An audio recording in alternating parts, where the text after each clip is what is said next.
नमस्कार. लोकप्रशासन विषयाच्या ह्या लेक्चरमध्ये आपण अर्थसंकल्प अथवा अंदाजपत्रकाचे सामाजिक व आर्थिक परिणाम काय होतात, काय असतात हे आज आपण बघणार आहोत.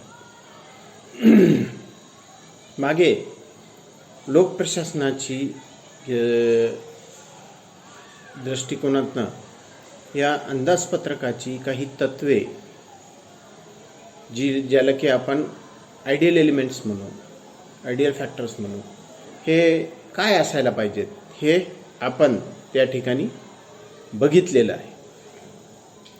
आज आपण या अर्थसंकल्पाचे सामाजिक व आर्थिक असे परिणाम काय होतात हे या ठिकाणी बघणार आहोत.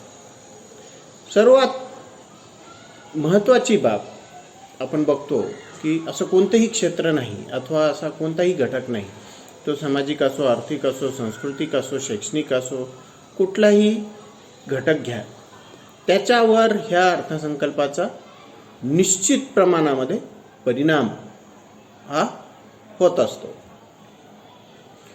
अंदाजपत्रकाचा परिणाम मानवी जीवनाच्या प्रत्येक घटकावर होत असतो. संपूर्ण राष्ट्र हे ह्या अंदाजपत्रक अथवा अर्थसंकल्पाच्या प्रक्रियेने प्रभावित होत असते. अर्थसंकल्पाचा परिणाम हा सामाजिक व आर्थिक परिस्थितीवर होतो. इंग्लिशमध्ये त्याबाबत एक चांगलं कोटेशन आहे. The budget is seen not a simple balancing of tax receipts against expenditure, but as a sophisticated process in which the instruments of taxation and expenditure are used to influence the course of the economy. अंदाजपत्रक केवळ हा या जमा खर्चाचा ताळेबंदच नाही आहे, तर ते आर्थिक व सामाजिक धोरणाचे एक साधन आहे. अर्थसंकल्पाने गुंतवणुकीला, सार्वजनिक क्षेत्रातील गुंतवणुकीला खूप मोठ्या प्रमाणावर प्रोत्साहन मिळून राष्ट्राच्या आर्थिक प्रगतीलाही या अंदाजपत्रक किंवा अर्थसंकल्प यामधून प्रोत्साहन मिळत असते. अर्थसंकल्पातील कर प्रणालीने राष्ट्रातील आर्थिक दरी कमी होण्यासाठी वाव मिळतो. आपण बघतो की ही कर प्रणाली ही उत्पन्नाच्या आधारावर असते. अधिक उत्पन्न अधिक कर, कमी उत्पन्न कमी कर, उत्पन्न असेल तर त्या प्रमाणात तो करही कमी द्यावा लागतो, आणि उत्पन्न जर अधिक असेल तर त्या ठिकाणी कर हा जास्त द्यावा लागतो. आणि यामधून जी काही उत्पन्नातील ही आर्थिक दरी आहे जी तयार होत आहे, ही आर्थिक दरी कमी होण्यासाठी या अर्थसंकल्पाच्या माध्यमातून वाव मिळू शकतो. अंदाजपत्रकाचे सुरुवातीला आपण प्रामुख्याने या ठिकाणी आर्थिक परिणाम हे काय होतात हे बघणार आहोत. यामध्ये सर्वात महत्त्वाची बाब की अंदाजपत्रकाचे आर्थिक परिणाम हे प्रत्यक्षपणे फार लवकर जाणवून येतात किंवा दिसून येतात. यामध्ये अंदाजपत्रकामुळे आर्थिक वृद्धीला प्रोत्साहन जे आहे, हे आर्थिक वृद्धीला प्रोत्साहन मिळत असते. अंदाजपत्रकाच्या माध्यमातून आर्थिक गुंतवणुकीला प्रोत्साहन मिळते. विविध माध्यमाद्वारे बाजार व्यवस्थेमध्ये पैशाची उपलब्धता ही करण्यात या अंदाजपत्रकाच्या माध्यमातून येत असते. त्याचबरोबर उद्योजकतेला प्रोत्साहन देण्यात येते. आपल्या देशातील निर्यात वृद्धीची योजना ही आखण्यात येत असते. अशा व इतर उपाययोजना ह्या अंदाजपत्रकाच्या माध्यमातून करण्यात येत असतात आणि या माध्यमातून ह्या आर्थिक वृद्धीला प्रोत्साहन देण्यात येत असते. सध्या भारतीय अंदाजपत्रक हे खाजगीकरणाच्या मार्गावर वाटचाल करीत असलेलं आपल्याला दिसून येते. प्रामुख्याने 1991 पासून आपण बघतो की भारतीय अंदाजपत्रक हे खाजगीकरणाच्या प्रक्रियेकडे वळलेले आपल्याला दिसून येते. यामुळे भारतीय अर्थव्यवस्थेमध्ये परकीय गुंतवणूक ही वाढत आहे. कारण बदलत्या परिस्थितीनुसार ज्या ठिकाणी जागतिकीकरणामुळे सर्व जगच एक बाजारपेठ होऊन बसलेलं आहे, त्या ठिकाणी केवळ सार्वजनिक गुंतवणुकीवर अवलंबून राहून अपेक्षित असा विकास हा आपण त्या ठिकाणी साध्य करू शकत नाही. ही बाब लक्षात आल्यानंतर या अंदाजपत्रकाच्या माध्यमातून आपण बघतो की भारतीय बाजारपेठेमध्ये, भारतीय अर्थव्यवस्थेमध्ये परकीय गुंतवणुकीला चालना देण्यासाठी विविध स्वरूपाच्या योजना आणि धोरणे आखण्यात येतात आणि ज्या माध्यमातून परकीय गुंतवणूक ही देशामध्ये व्हावी यासाठी या माध्यमातून प्रयत्न करण्यात येतो.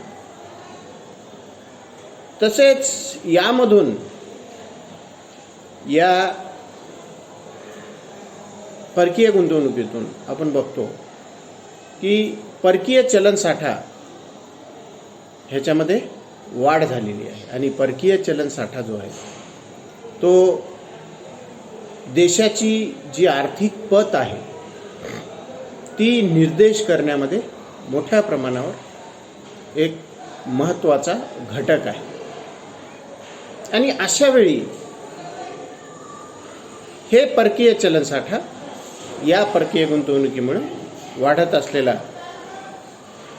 आपल्याला दिसून येतो. परकीय चलन साठा वाढला म्हणजे राष्ट्राच्या गंगाजळीची परिस्थिती, राष्ट्राच्या अर्थव्यवस्थेची परिस्थिती सुधारल्याचं ते एक द्योतक असतं.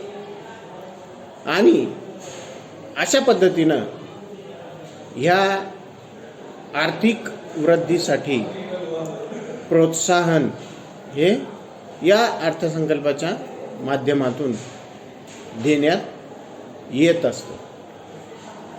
याचबरोबर अर्थसंकल्पाच्या माध्यमातून आर्थिक भेद किंवा आर्थिक दरी कमी करण्याचे प्रयत्न करण्यात येतात आणि ही आर्थिक दरी किंवा हा आर्थिक भेद कमी करण्याचं अंदाजपत्रक एक अतिशय प्रभावी साधन आहे असं आपल्याला दिसून येते. देशामध्ये श्रीमंती व गरिबीची ही दरी कमी करण्यासाठी ह्या अंदाजपत्रकाच्या माध्यमातून मोठ्या प्रमाणावर प्रयत्न करण्यात येतात. अंदाजपत्रकामध्ये विभेदकारी कर प्रणाली यानुसार अधिक उत्पन्न असणाऱ्या व्यक्तींना हा अधिक कर भरावा लागतो. तसेच विविध शुल्क व अशा मार्गाने अशा अधिक पैसा असणाऱ्या किंवा अधिक उत्पन्न असणाऱ्या व्यक्तीकडनं अधिक प्रमाणात पैसा या अंदाजपत्रकाच्या माध्यमातून काढून घेण्यात येत असलेला आपल्याला दिसून येतो. तो पैसा जो आहे तो पैसा सामान्य लोकांच्या पुढे प्रगतीसाठी खर्च करण्यात येत असतो. अशा प्रकारे या अंदाजपत्रकाच्या माध्यमातून आर्थिक भेद थांबवून तो कमी करण्याचा प्रयत्न करण्यात येतो. त्याचबरोबर अंदाजपत्रकाच्या माध्यमातून गैरमार्गाला आळा बसतो.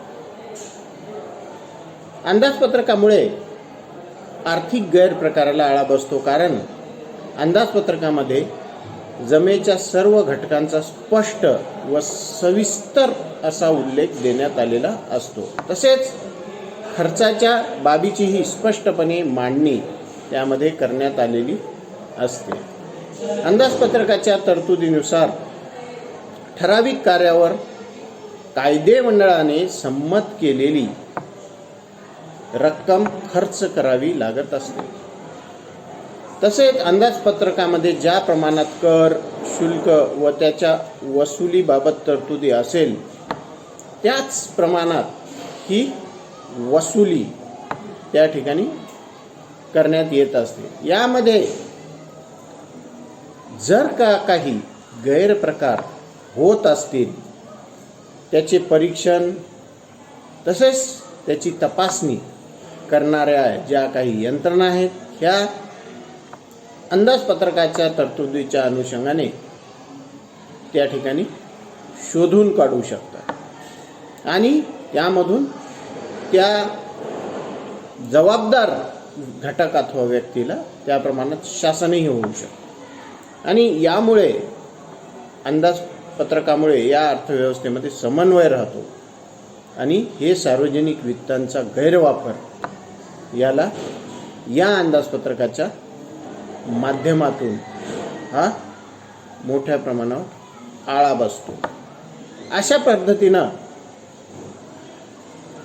ह्या अंदाजपत्रकामुळे या अर्थव्यवस्थेमध्ये आर्थिक गैरमार्गाला मोठ्या प्रमाणावर आळा बसलेला आपल्याला दिसून येतो. इतर जे काही आर्थिक परिणाम आहेत ते आपण नेक्स्ट लेक्चरमध्ये बघू. धन्यवाद.